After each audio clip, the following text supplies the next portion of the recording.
Highlights verse ng Kawikaan. Sapagkat ang Panginoon ay nagbibigay ng karunungan, sa kanyang bibig nanggagaling ang kaalaman at kaunawaan. Sapagkat karunungan ay papasok sa iyong puso, at kaalaman ay magiging ligaya sa iyong kaluluwa. Upang iligtas ka sa daan ng kasamaan, sa mga taong nagsisipagsalita ng mga masamang bagay.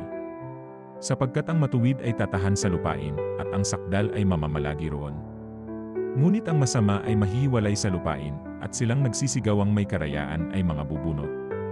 Anak ko, huwag mong kalimutan ang aking kautusan, kundi ingatan ng iyong puso ang aking mga utos.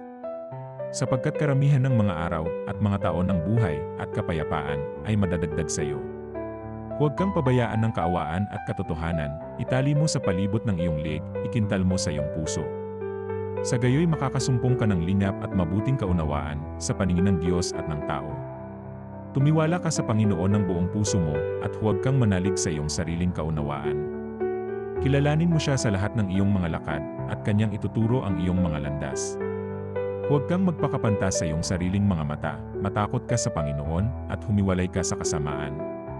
Anak ko, huwag mong hamakin ang parusa ng Panginoon, ni mayamot man sa kanyang saway. Sapagkat sinasaway ng Panginoon ang kanyang iniibig, gaya ng ama sa anak na kanyang kinaluluguran. Mapalad ang tao na nakakasumpong ng karunungan, at ang tao na nagtatamo ng kaunawaan.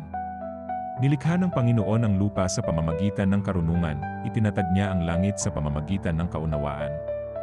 Sapagkat ang Panginoon ay magiging iyong pagtitiwala, at iingatan ang iyong paa sa pagkahuli. Ang sumpa ng Panginoon ay nasa bahay ng masama, ngunit pinagpapala niya ang tahanan ng matuwid. Salamat sa pakikinig mga kapatid. Naway mahalin niyo ang salita ng Diyos upang pagpalain po tayo ng Diyos. Amen.